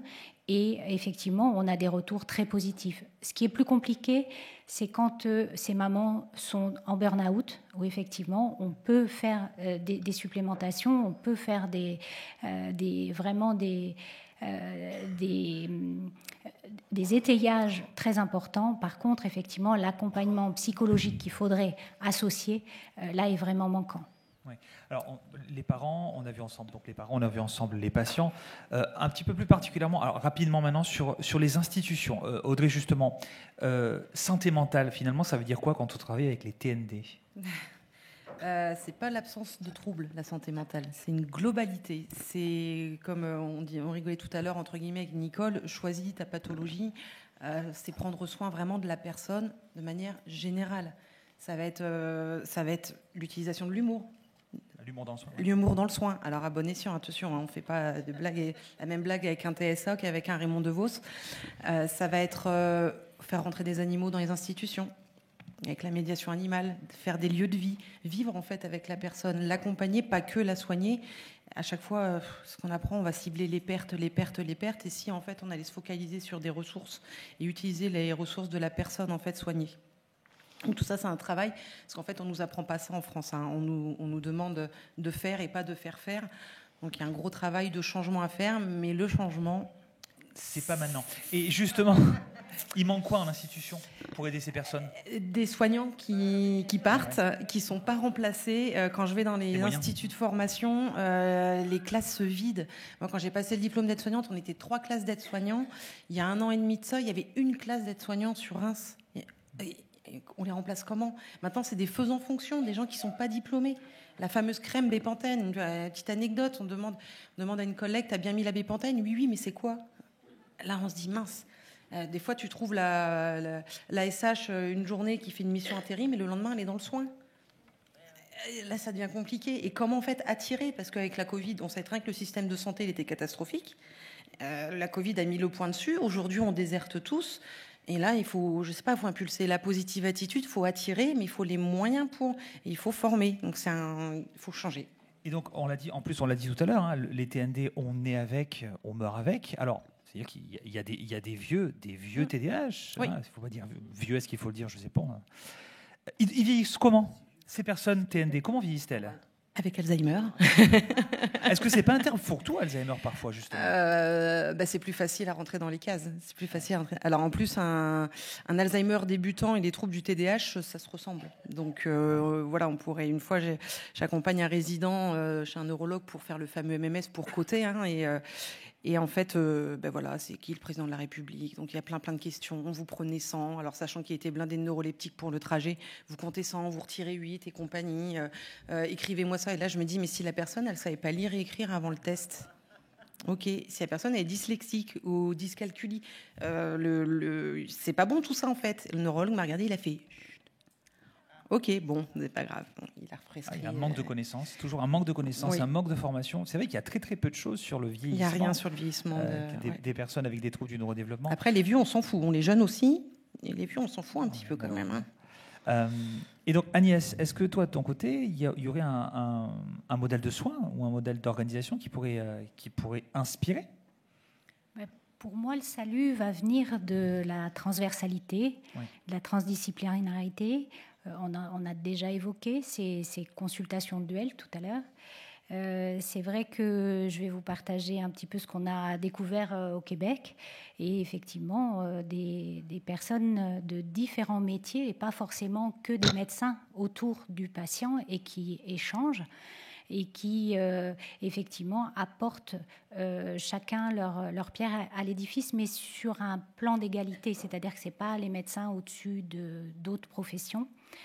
Et je vais vous emmener aussi en Nouvelle-Zélande, où toute femme de 40 ans, à partir de 40 ans, qui se présente aux urgences de psychiatrie avec un syndrome dépressif, va bénéficier de façon systématique d'une recherche de diagnostic de TDAH Et si c'est confirmé, eh bien effectivement, elle va bénéficier d'un parcours de soins un peu différent. Donc c'est vrai que c'est de cela qu'il faut s'inspirer pour pouvoir avancer. Et j'ai quand même bon espoir parce qu'en participant aux Journées nationales de neurologie et de psychiatrie, et donc en juin dernier, effectivement, il y avait une grosse invitation à ce que les neurologues et les psychiatres se parlent parce qu'ils soignent le même organe. Alors pas sous la même conception, évidemment, mais voilà, donc peut-être faire renaître cette spécialité de neuropsychiatrie, c'est peut-être un rêve. Et finalement, est-ce que les TND, les troubles du neurodéveloppement, est-ce qu'ils favorisent ces maladies cérébro-dégénératives en quelque sorte? Alors favoriser, je ne sais pas si c'est le bon terme. Peut-être que ce n'est pas le bon mot, mais en tout cas, il est certain que la détérioration du cerveau va se faire différemment. Je vais vous citer l'exemple d'un jeune, Thibaut, que nous accueillons à l'association. Il nous est arrivé à 20 ans et il nous a expliqué qu'il était diagnostiqué TDAH depuis l'âge de 7 ans, qu'il avait bénéficié avec un parcours absolument parfait, on va dire, accompagné par une pédiatre, de méthylphénidate, tout ça. Bon, il a eu une belle scolarité et à 18 ans, il devient adulte et donc plus de prescription. Et ce jeune s'est retrouvé avec un médecin traitant qui ne connaissait pas le méthylphénidate et qui n'a pas voulu renouveler, la pédiatrie qui ne veut pas continuer à suivre ce jeune. Et ce jeune, eh bien, en fait, il s'est tourné vers ce qu'il a pu et il a choisi le cannabis. Il a passé son permis de conduire. 6 mois plus tard, il n'en avait plus. Voilà. Donc, pour l'instant, rien de grave ne lui est arrivé, mais c'est vrai que son cerveau, j'ai un peu peur de la prise de risque qui va se passer. Donc, je vous rassure, on a repris les prescriptions de méthylphénidate. Il fait ses stages professionnels et effectivement, il va pouvoir rentrer dans le milieu professionnel. Donc ça, c'est une belle histoire que je vous raconte. Mais ce n'est pas le cas pour tout le monde. Et effectivement, on trouve beaucoup d'histoires de traumato dans les histoires des TND. Oui, et il a arrêté le sucre. Donc, addiction, les cannabis, addiction, sucre, alimentation qui n'allait pas du tout, conduite à risque, alcool de temps en temps, cannabis. Tout a été arrêté à partir du moment où il a eu un traitement qui l'a équilibré, où on lui a expliqué quelle était sa problématique et où il a retrouvé un équilibre alimentaire correct et où il s'est senti étayé. Alors, je rouspète, j'ai déjà rouspété et c'est retransmis, mais abandonner un jeune comme ça à 18 ans, pour moi, c'est non-assistance à personne en danger et c'est ça qui va faire des maladies de la santé mentale qui pouvaient être évitées. Donc, on est bien sur un système qui crée du surhandicap. C'est pour ça que peut-être il y a un point important, c'est ça, c'est qu'il ne faut pas oublier que ces troubles du neurodéveloppement, on en a parlé, c'est une véritable souffrance. C'est une souffrance pour les personnes qui sont porteuses de ces troubles, l'autisme, le TDAH, les troubles 10, tous les troubles du neurodéveloppement. C'est une souffrance, un impact sur la qualité de vie. Ce n'est pas un super pouvoir. J'ai déjà entendu une famille penser que l'autisme, ils voulaient que leur enfant soit autiste. Ah, ça serait super que notre enfant soit autiste parce que justement, il voyait des séries à la télévision avec des personnes autistes absolument formidables. Il pensait que l'autisme, c'était ça. Donc voilà, je pense qu'on a terminé. Merci à tous pour votre participation et merci à vous pour votre présence. Alors maintenant, je ne sais pas s'il y a un micro qui marche quelque part, mais en tout cas maintenant c'est à vous. Nous allons vous proposer de faire forum. Vous pouvez poser vos questions et les interlocuteurs qui sont là peuvent y répondre. Ils vont nous rejoindre. Nous avons un petit peu de temps avant l'arrivée du ministre de la Santé que nous recevrons à 17h30. Boris Cyrulnik, je vous l'ai dit, je ne sais plus si j'ai répété, nous proposera de tomber amoureux et de se relever attaché. Donc je vous donne rendez-vous pour rencontrer Boris Cyrulnik entre 18h30 et 19h30. Et puis n'oublions pas que ce soir nous chantons Nous chantons avec le karaoké de la santé mentale et d'ailleurs Fabrice sera un des animateurs du karaoké de la santé mentale. On va l'entendre chanter, pas formidable? Est-ce qu'il faut que je boive dernière avant information, oui tu vas chanter hein, Fabrice. Non, mais nous, oui.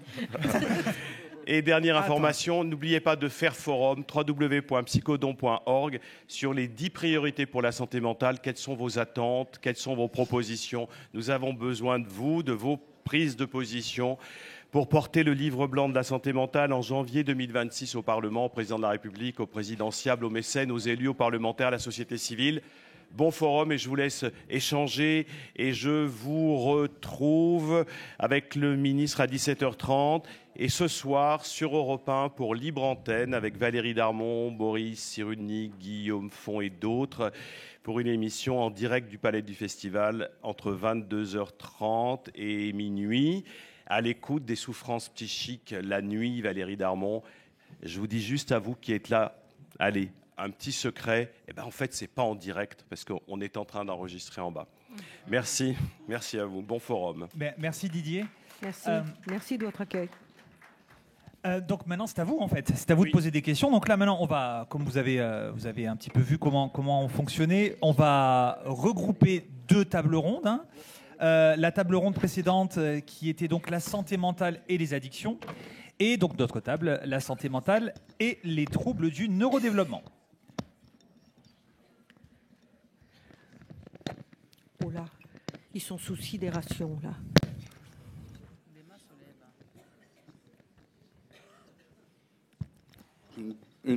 Une première question ici, je vais vous donner le micro, madame. Merci beaucoup. Bonjour. Alors déjà, merci beaucoup, c'était passionnant. Et ensuite, j'ai une question, c'est plus en lien avec les addictions. Qu'est-ce que vous pensez des... Comment on appelle ça? Thérapie par psychédélique pour tout ce qui est addiction. Je sais que ça bouge en Suisse et au Canada. Et je me demandais ce que vous en pensiez et le positionnement de la France. Thérapie assistée par psychédélique, voilà, c'est ça. Merci. Qui pose la question? Je ne vois pas. Parfait. J'en pense beaucoup de bien. Alors, les thérapies assistées par les psychédéliques, c'est quelque chose qui est déjà un peu ancien, nouvelle vague. Ça fait maintenant 20 ans dans les pays anglo-saxons, aux États-Unis, en Suisse, en Grande-Bretagne, qu'on a de nouveau réhabilité, mais avec un cadre très, très strict et très evidence-based medicine, une méthodologie très éprouvée, les thérapies dans les psychédéliques avec des applications et puis des résultats extrêmement probants, notamment dans la dépression, l'état stress post-traumatique, état stress post-traumatique, l'accompagnement de fin de vie et les addictions. Alors, pour ma part, parce que vous me posez la question, ça fait une dizaine d'années qu'on a une session dans le congrès d'Albatros qui s'appelle les drogues qui soignent et pour lesquelles on met en place une réflexion. Et il y a actuellement en France 4 essais. Un essai qui a commencé, un essai pilote qui s'est terminé avec les résultats qui seront présentés au mois de juin à Nîmes par le professeur Amandine Lucas, qui a fait un essai sur psychédélique alcool, un petit essai de faisabilité. Un essai qui commence à Sainte-Anne avec Lucie Berkovitch dans le cadre de ce qu'on appelle l'essai Compass sur la dépression. Puis un essai, ça c'est avec la psylo, et un essai avec LSD et alcool, qui est mené à l'Institut du cerveau à la maladie avec le professeur Luc Mallet. Et le nôtre qui commence incessamment sous peu, financé par l'ANR, l'Agence nationale de recherche. Alors que les choses soient claires pour comprendre, parce qu'il y a un engouement sur les psychédéliques, il y a un effet d'aubaine qui a été suscité par les expérimentations personnelles, notamment à travers le livre de ta collègue Dominique Nora, qui a parlé de son expérience, d'une certaine manière. Elle avait fait aussi un numéro spécial au Nouvel Obs sur les psychédéliques. Que les choses soient claires, la France était un pays qui a déjà connu cette expérience. Dans les années 50, les psychiatres français avaient évidemment fait ça, notamment à Sainte-Anne. Et c'était intéressant, mais ça manquait de rigueur et ça a fini par alerter d'une certaine manière et irriter l'opinion. Et puis on a rappelé que les psychédéliques faisaient partie du grand groupe des produits qui étaient interdits. Voilà, c'est des drogues interdites. Et donc toute l'expérimentation qui avait été faite, essentiellement vécue par les praticiens eux-mêmes, n'avait pas pu être prorogée parce que les psychédéliques ont un effet extrêmement intéressant. C'est le principe du reset à la faveur d'un voyage sur 6, 7, 8 heures avec un rituel très précis, un accompagnement, et puis une collecte de l'expérimentation en post-voyage. Ça, c'est extrêmement important. Donc, c'est très codifié. Ce qu'on n'a pas fait, donc, c'est tombé dans les oubliettes. Ce que les anglo-saxons ont fait aux États-Unis, notamment au Johns Hopkins et au l'Imperial College, et à Lausanne et à Genève, c'est qu'on a protocolisé et on a surtout fait quelque chose de très important. On a retiré toutes les personnes qui pouvaient décompenser à la faveur de ce type de voyage, notamment les troubles bipolaires graves, les troubles schizophréniques. Et on a maintenu une population précise et on a surtout réussi à donner ce type de produit avec une dose très précise. C'est pas ce que l'on pense. C'est pas les champignons que vous allez acheter en Hollande qui vous permettent de vivre votre trip qui sont à l'origine des effets thérapeutiques. Et pour finir, il y a des résultats intéressants avec des faibles effectifs, avec des revues extrêmement sérieuses, notamment le JAMA. Je prends celui que je connais bien. Il y a un essai qui a été mené par un Américain d'origine allemande qui s'appelle Buchenschulz, qui a comparé les antidépresseurs sur 6 mois versus 2 séances de psilocybine avec des résultats qui sont légèrement supérieurs pour la psilocybine. Donc, il y a quand même une ouverture intéressante, mais il ne faut pas s'exciter. Il ne faut pas donner le sentiment qu'on a trouvé finalement la pierre philosophale ou la panacée. C'est intéressant, il faut faire des essais, mais attendons que les choses se stabilisent. Ce qu'il faut dire également, c'est que quand Amine Benyamina parle de protocolisation, c'est qu'on ne laisse pas le patient en prenant cette substance. Il est encadré pendant tout le temps. Les 6, 7, 8 heures qui vont suivre la prise de LSD comme ça se fait en Suisse ou de psilocybine comme ça se fait dans ces études qu'il vient de citer. Voilà. Bonsoir, je vais continuer avec les addictions et on va zoomer un peu plus sur l'addiction pour jeunes adultes, en l'occurrence les jeux vidéo et le cannabis, un tandem de choc. Et je voulais savoir, est-ce que par la même occasion, il faut traiter les deux en même temps ou l'un après l'autre ? L'une après l'autre, pardon. Alors, lorsqu'on a affaire à un jeune, la première des choses, lorsqu'on a une addiction, alors il faut avoir un réflexe que je prescris à mes internes, à mes étudiants, c'est toujours dépister s'il y a une pathologie psychiatrique derrière. Un jeune qui prend du cannabis, qui est devant un écran, pour voir s'il n'est pas déprimé, s'il n'y a pas des signes envahissants psychotiques, s'il n'y a pas un problème de maltraitance. Il faut toujours explorer la sphère psy. Toujours. Ensuite, il faut mesurer, évaluer l'importance de, entre guillemets, l'addiction. Parce qu'avant d'être une addiction, il faut voir si c'est pas une expérimentation, un effet de mimétisme, s'il n'y a pas un effet de pair ou d'influence des pairs. Et donc, il faut faire le bilan des dommages. Où il en est à l'école, qu'est-ce qui se passe? Est-ce qu'il a rompu avec son milieu scolaire et familial, social? Est-ce qu'il a pris du poids? Est-ce qu'il vole dans la caisse des parents pour pouvoir, en gros, acheter son cannabis? Combien de temps il passe devant avec ses jeux?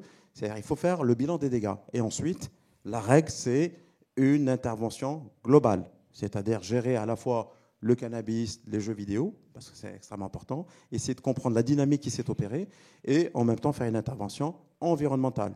L'école, les parents, la fratrie. Et puis, s'il y a un problématique ici, gérer tout ça. Donc, ce n'est pas l'un après l'autre, c'est tout en même temps. C'est extrêmement important de faire ça. Okay? C'est pour ça que j'ai toujours dit, et je continue à le dire, quand on est addictologue, il faut avoir des notions de psy. Quand on est psychiatre, il ne faut pas oublier que les addictions sont les éléments par lesquels on rechute. Je vous rappelle que quand même, on est dans une école psychiatrique française où, dans les années 50, 60, 70, pour être poli, pour ne pas dire hier, on donnait du tabac à des grands psychotiques pour finalement leur dire tout va bien, tu t'es amélioré. On mourait de son cancer du poumon et on était content de les avoir un peu neutralisés avec l'aldol. Ça, c'est terminé. Lieu de santé sans tabac, ça commence par les hôpitaux psychiatriques. OK ? Ça, c'est extrêmement important à avoir ça en tête. Bonjour, ici.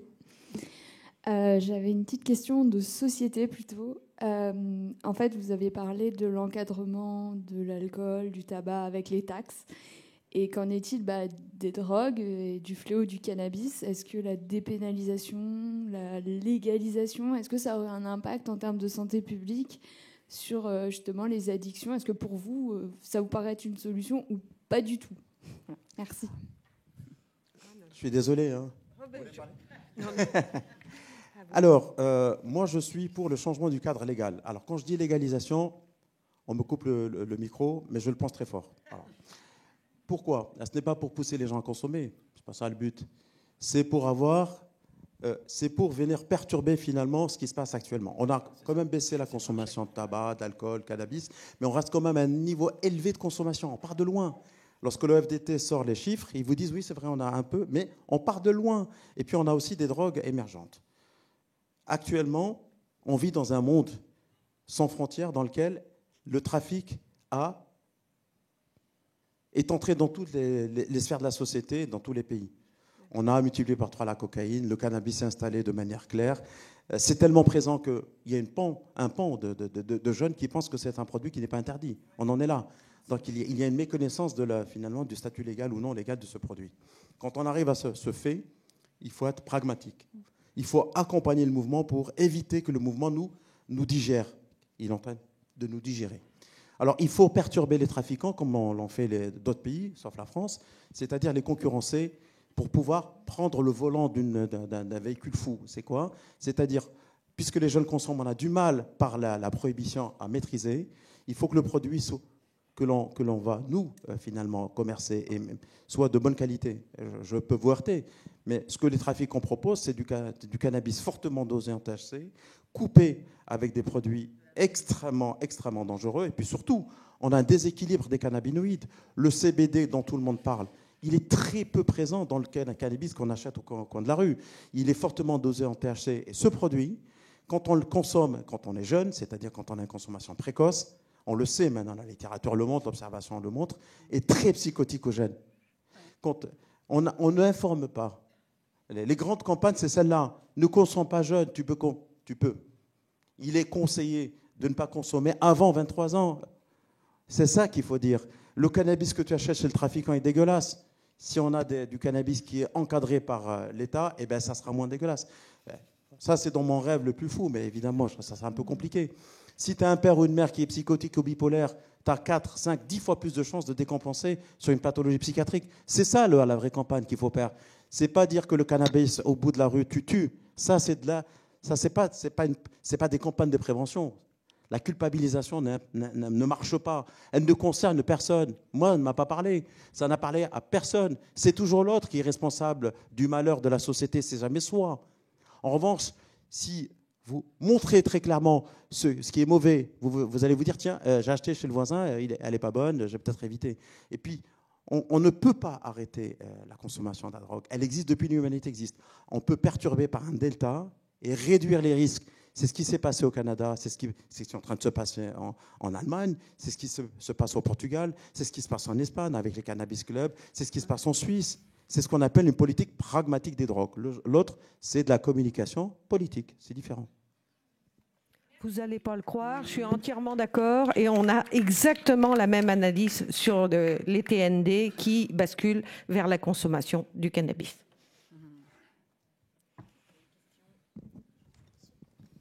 Pour une fois qu'on est d'accord. C'est super. Merci. Oui, allô?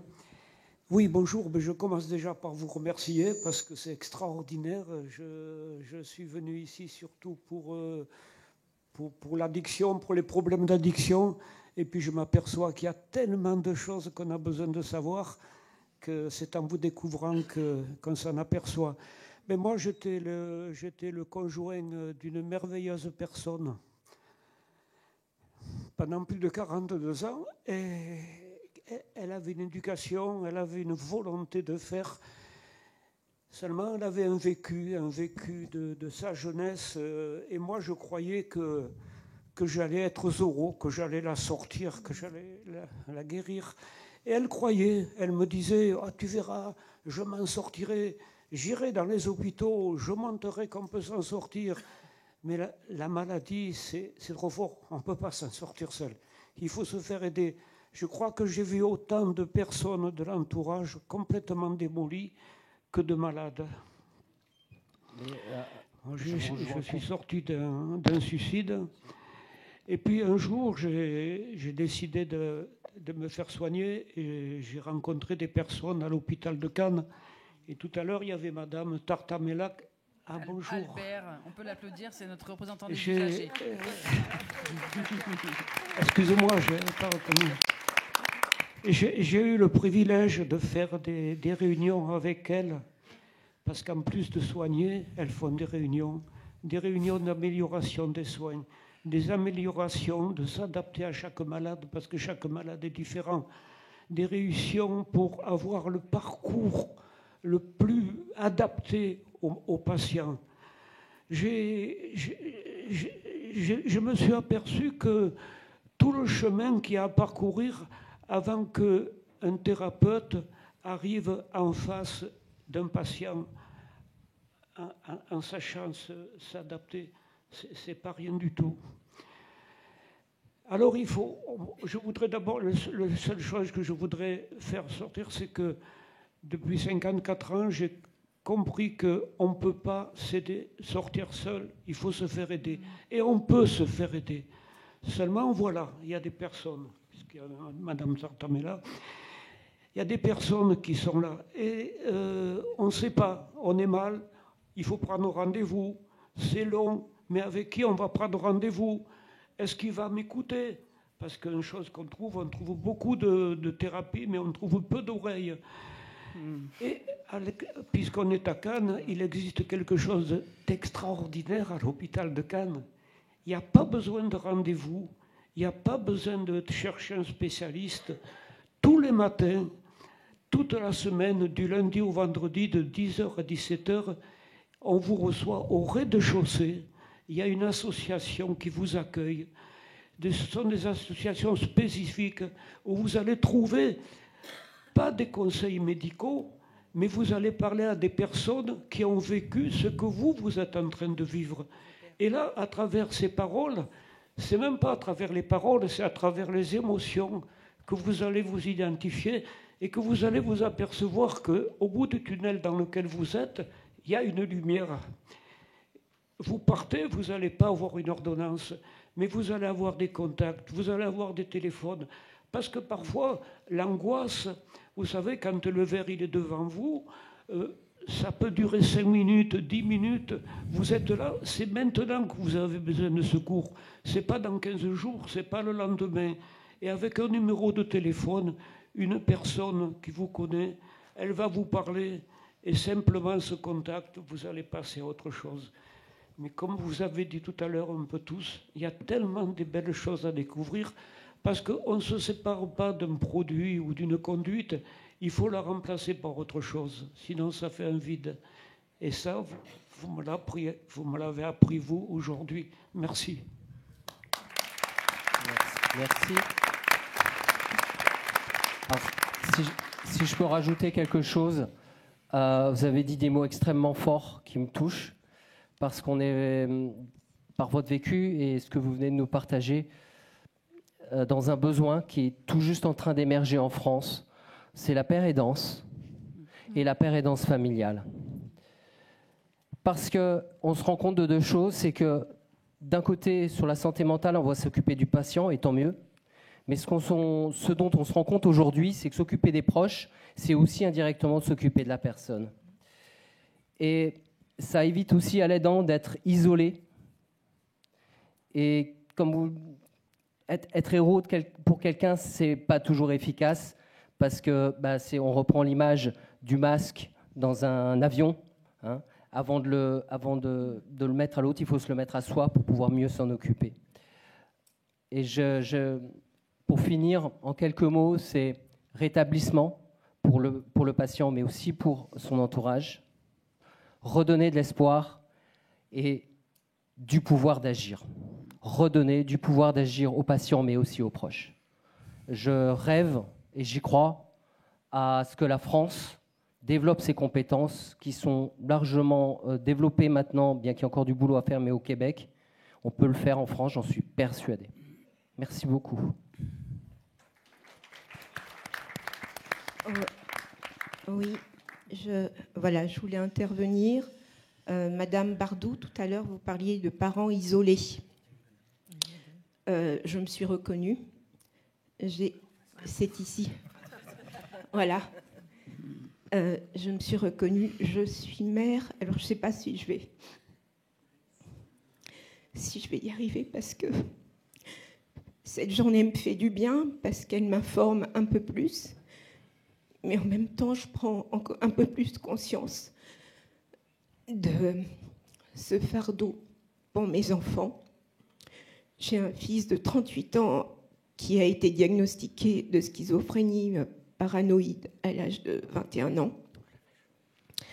Et une fille, il y a 2 ans, qui a 24 ans, de borderline, et se rajoute dernièrement un TDA. Voilà. Et je suis seule. Alors ma fille, j'ai moins d'inquiétude pour elle parce qu'elle est bien prise en charge par une psychiatre sur Nice. Par contre, voilà, ma question, elle est pour mon fils qui se replie de plus en plus sur lui-même, bien qu'il ait un accompagnement d'auxiliaires de vie qui ne sont pas formés au handicap psychique, et une éducatrice qui vient le voir, c'est encore elle qui arrive à garder le lien. Avec moi, ça devient de plus en plus compliqué. Non pas qu'on ne s'entende pas, mais parce qu'il est majeur, il veut faire ce qu'il veut, mais il se met en danger.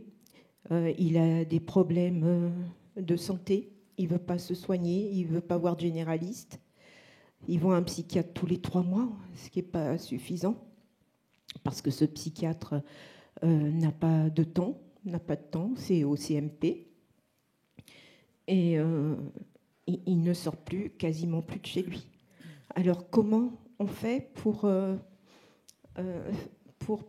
l'aider, pour le stimuler? C'était un grand sportif, un champion de taekwondo, c'était un grand musicien. Maintenant, il est devant son ordinateur toute la journée, il ne dort pas la nuit, il ne se soigne pas, il mange très mal. Comment? Et il est dans le refus de tout. Voilà, donc ma question c'est comment on fait? Et puis j'ai besoin d'aide. Je suis complètement dépassée par tout ça.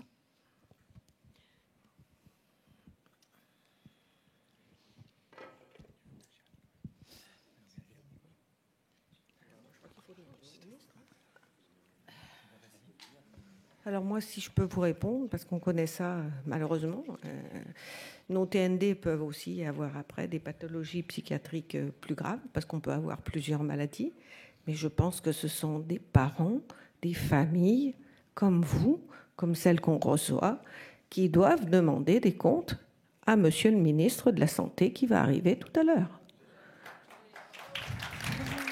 Je n'ai pas d'autre réponse. Ça fait 18 ans qu'on se passe sur le terrain, avec une loi de territorialité qui est complètement dépassée, des départements napoléoniens, on galère tous les jours. Je suis désolée, il va peut-être repartir s'il m'entend, mais c'est au ministre de la Santé qu'il faut demander des comptes.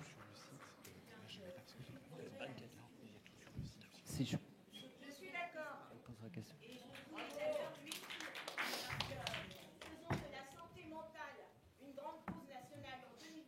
C'est bon, je l'ai rechargé.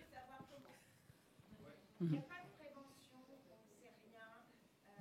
On ne sait rien. Moi, j'ai passé 5 ans, 15 ans de mon fils, ça fait 20 ans quand il a fait sa décompensation, elle a rien à savoir. Pas un spot à la télévision qui disent que cannabis qui est dans la rue, effectivement, détruit le cerveau, on ne sait rien. Et même l'éducation nationale ne sait rien sur les maladies. Enfin, en tout cas, ce qui est mon parcours de mère. J'ai été envoyée d'un psychologue, et même les psychologues pendant 5 ans, ils n'ont rien décelé. Et tout à coup, une décompensation à 20 ans et diagnostic schizophrénie. Il faut remplir ce livre blanc. Vous avez une opportunité.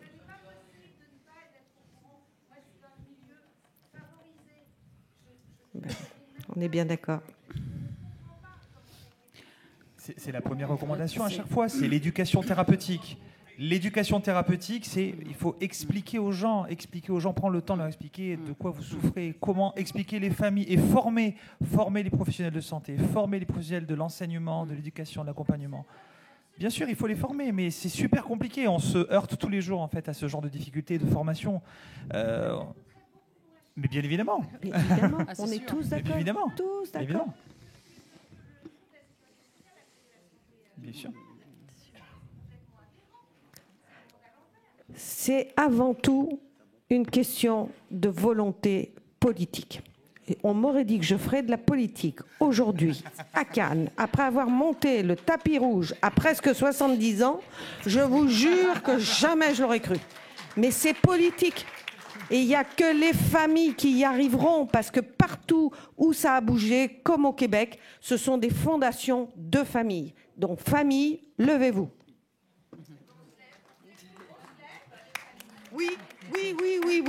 Oui. Et il faut que vous témoigniez, et il faut faire des retours, et il faut obtenir des choses des politiques. Je vous promets qu'on fait tout ce qu'on peut. Ça fait 18 ans que je passe mon temps à engueuler tout le monde.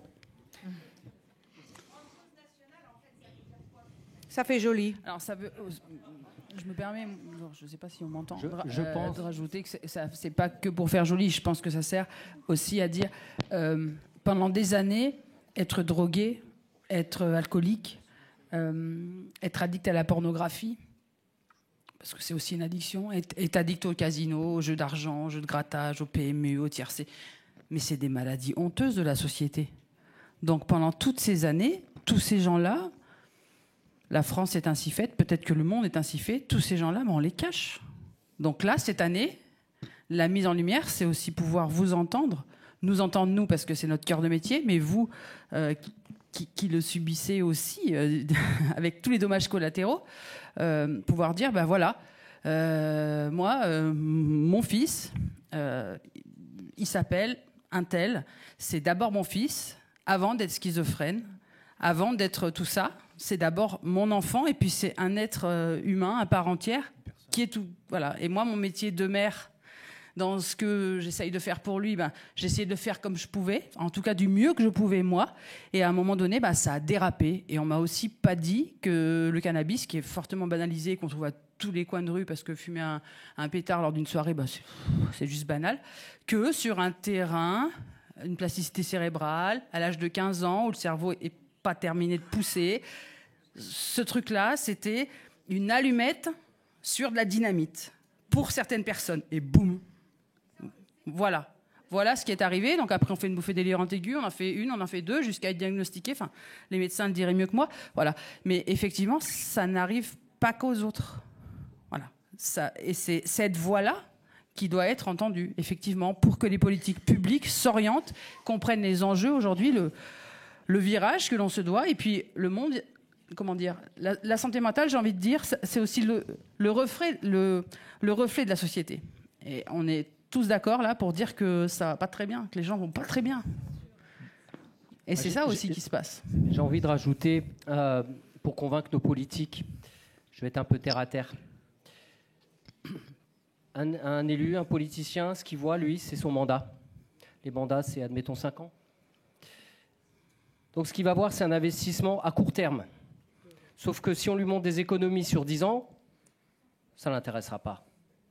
Le discours va l'intéresser, la preuve en est. Donc il faut qu'on convainc nos politiques qu'un investissement à plus long terme dans la santé mentale, ce n'est pas pour ses élections à lui, c'est pour le peuple. C'est pour nous. Ce n'est pas pour leurs élections. Voilà ce que je voulais dire. Il faut qu'on arrive à arrêter d'investir sur un mandat. Il faut qu'on investisse sur du long terme. Merci Stéphane. Monsieur, vous avez une question? Oui, excusez-moi. Pendant longues années, on m'a suivi. Je suis tombé malade à l'âge de 17 ans. J'ai enfumé des voies et des stimulations visuelles et auditives. Pendant plusieurs années, on a parlé au bout de temps, pour plusieurs années, que je faisais de la schizophrénie, que ce soit Saint-Al et les autres médecins. Et un jour, j'ai rencontré un médecin qui était du CMP, qui était une dame. Je lui parle de schizophrénie, quand je fais de la schizophrénie. C'est là qu'elle s'est mise très en colère. Elle me dit « Non, on ne fait pas de schizophrénie ». Alors je lui ai demandé quelle est ma maladie, comment vous soignez ma maladie. elle m'a dit, avec le médicament que j'ai. Et là, qu'elle m'a dit, avec le médicament que vous avez, c'est le traitement pour la maladie. Je ne l'ai pas compris. Je n'ai pas compris. Vous avez entendu ce que j'ai dit?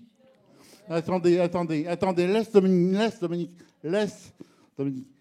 Oui, je dis une chose, c'est pendant de très longues années, vous entendez? Pendant de très longues années, on m'a dit que je faisais la schizophrénie. Et un jour, alors je suis avec une médecin femme, je lui dis que partie je fais la schizophrénie. C'est là qu'elle m'a empêché, qu'elle m'a crié dessus. Elle m'a dit non, vous ne faites pas la schizophrénie. Alors je lui demande la question suivante, quand vous stabilisez ma clinique, quelle maladie, avec les onglets. C'est là qu'elle m'a répondu, c'est le traitement de la maladie. Je n'ai pas compris. C'est le traitement à la mode. On n'a pas compris, nous non. C'est le traitement de la maladie, j'ai pas compris. C'est le traitement de la maladie. C'est bon? Mais nous non plus, on ne comprend pas ce qu'elle a voulu vous dire. Pourtant, les médecins me parlent très longues années de schizophrénie, mais elle m'a dit non, on ne fait pas la schizophrénie. Voilà.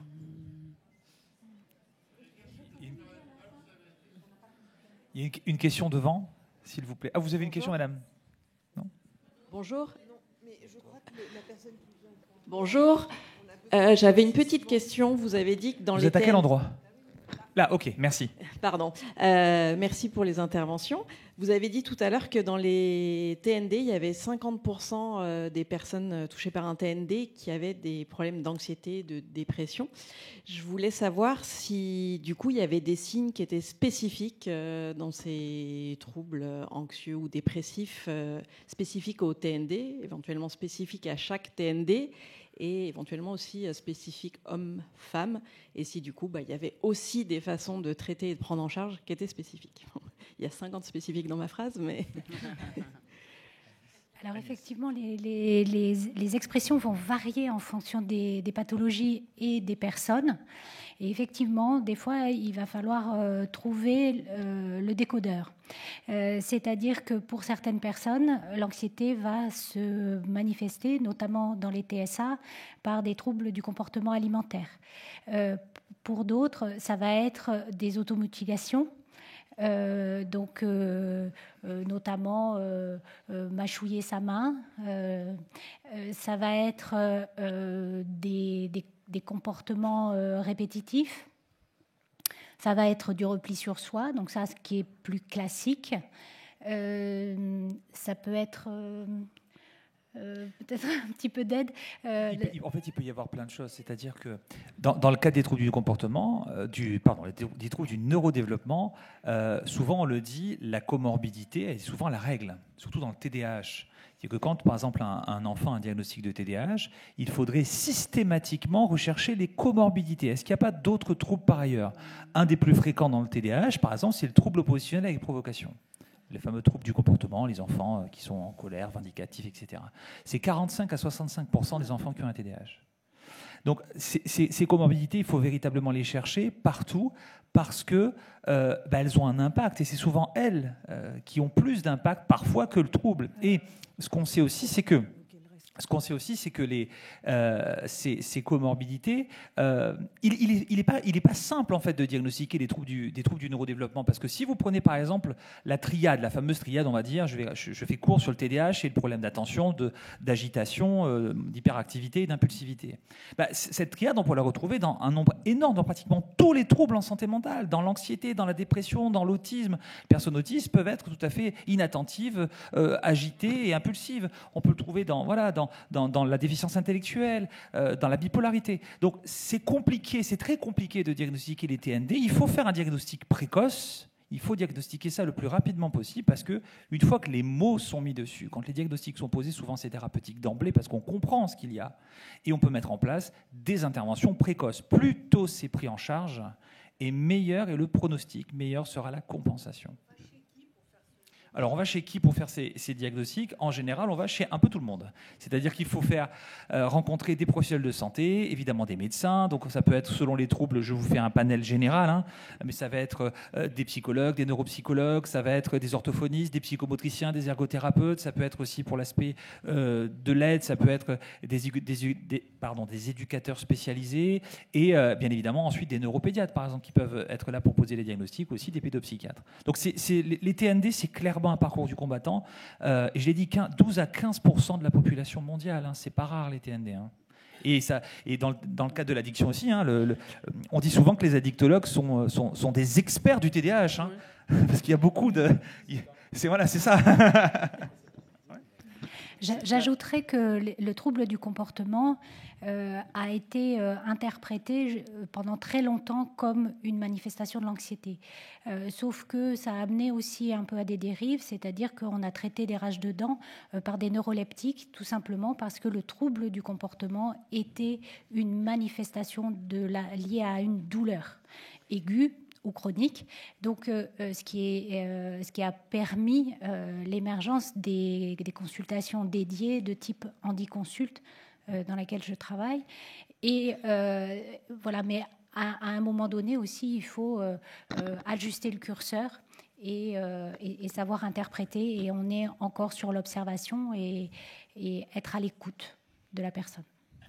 Et je pense que c'est pour ça qu'on a abordé la transversalité. Je vais vous passer la parole, mais c'est vrai qu'on a vraiment un problème de communication entre spécialistes, et c'est probablement ce qui vous est arrivé, monsieur, c'est-à-dire que des personnes qui ont un point de vue, qui vont le dire d'une façon plus ou moins maladroite aux patients, alors que en milieu hospitalier, on a plus, enfin moi c'est ce que j'ai connu quand j'étais plus jeune, un travail de staff, c'est-à-dire qu'on va échanger à plusieurs, et le fait d'aller à droite ou à gauche pour des errances diagnostiques dans les TND, après d'aller voir un addictologue, après d'aller voir un pédiatre, après de passer de l'enfance à l'âge adulte, tout ça fait qu'il y a un manque de transversalité que dans d'autres pays on ne retrouve pas systématiquement.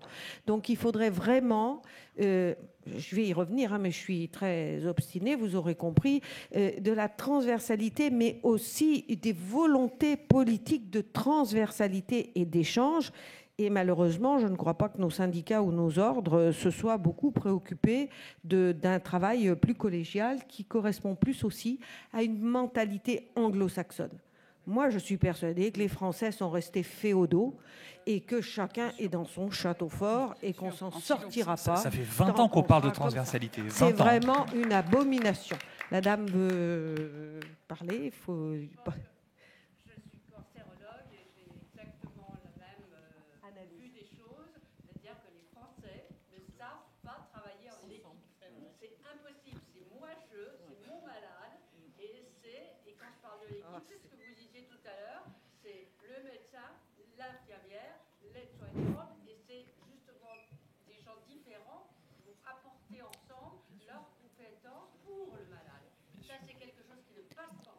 Et quand on communique ensemble, ça fonctionne. Moi, dans mon ancien travail, on échangeait ensemble. En une semaine, on a écrit un projet et toute l'unité va être changée parce qu'on a travaillé tous ensemble, juste en apprenant à communiquer.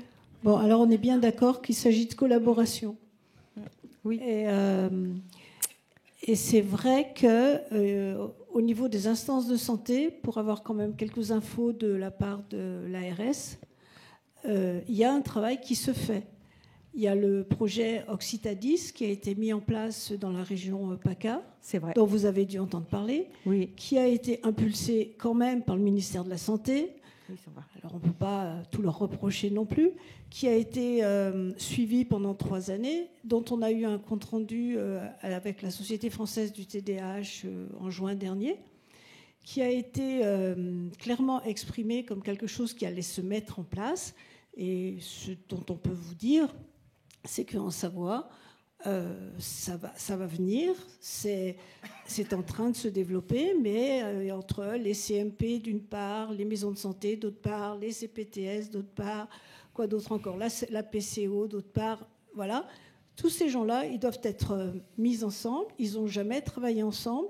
Certains ne sont pas formés, y compris des médecins, puisque en médecine, on commence à voir arriver une formation sur les TND en 2023, en 3e année de médecine.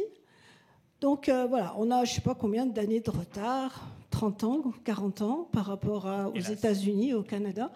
Et on voudrait d'un claquement de doigts que d'un seul coup, notre système de santé qui s'est développé comme ça, en dehors de cette épidémie... Enfin voilà, c'est énormément de gens qui sont concernés. Tu veux réagir, Nicole? Trouve la solution. Il en est de même pour l'éducation nationale. Pour l'éducation nationale, c'est le 3e pilier. L'éducation nationale, moi j'en parle en connaissance de cause parce que je suis prof à la retraite, mais je sais à quel point on est sollicité. Et on est sollicité depuis toujours à être surtout pas ce qu'il faudrait qu'on soit.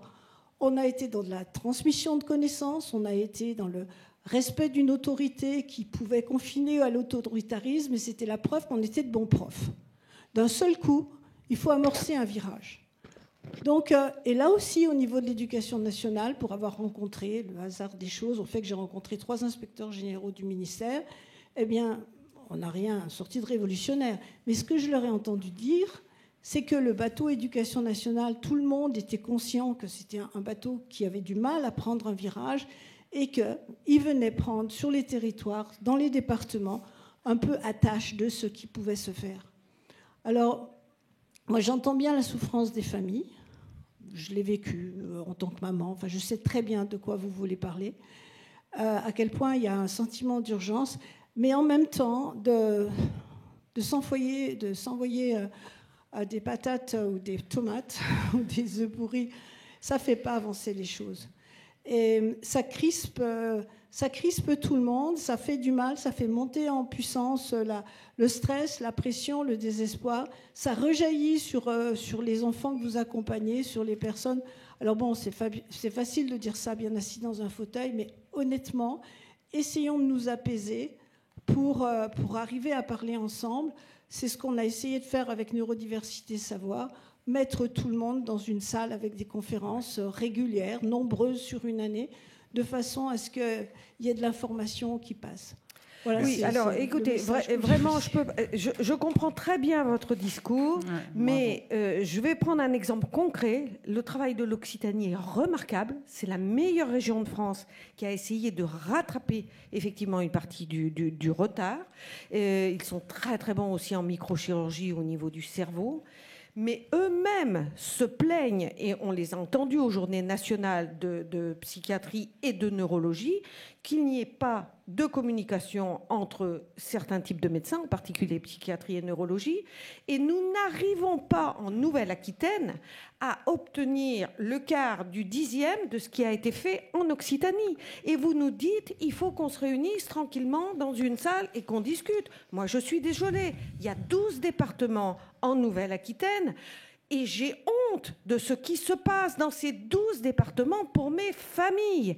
Et je ne comprends pas pourquoi le CREAI, qui est quand même une institution reconnue, n'arrive pas à former les personnels de la Nouvelle-Aquitaine.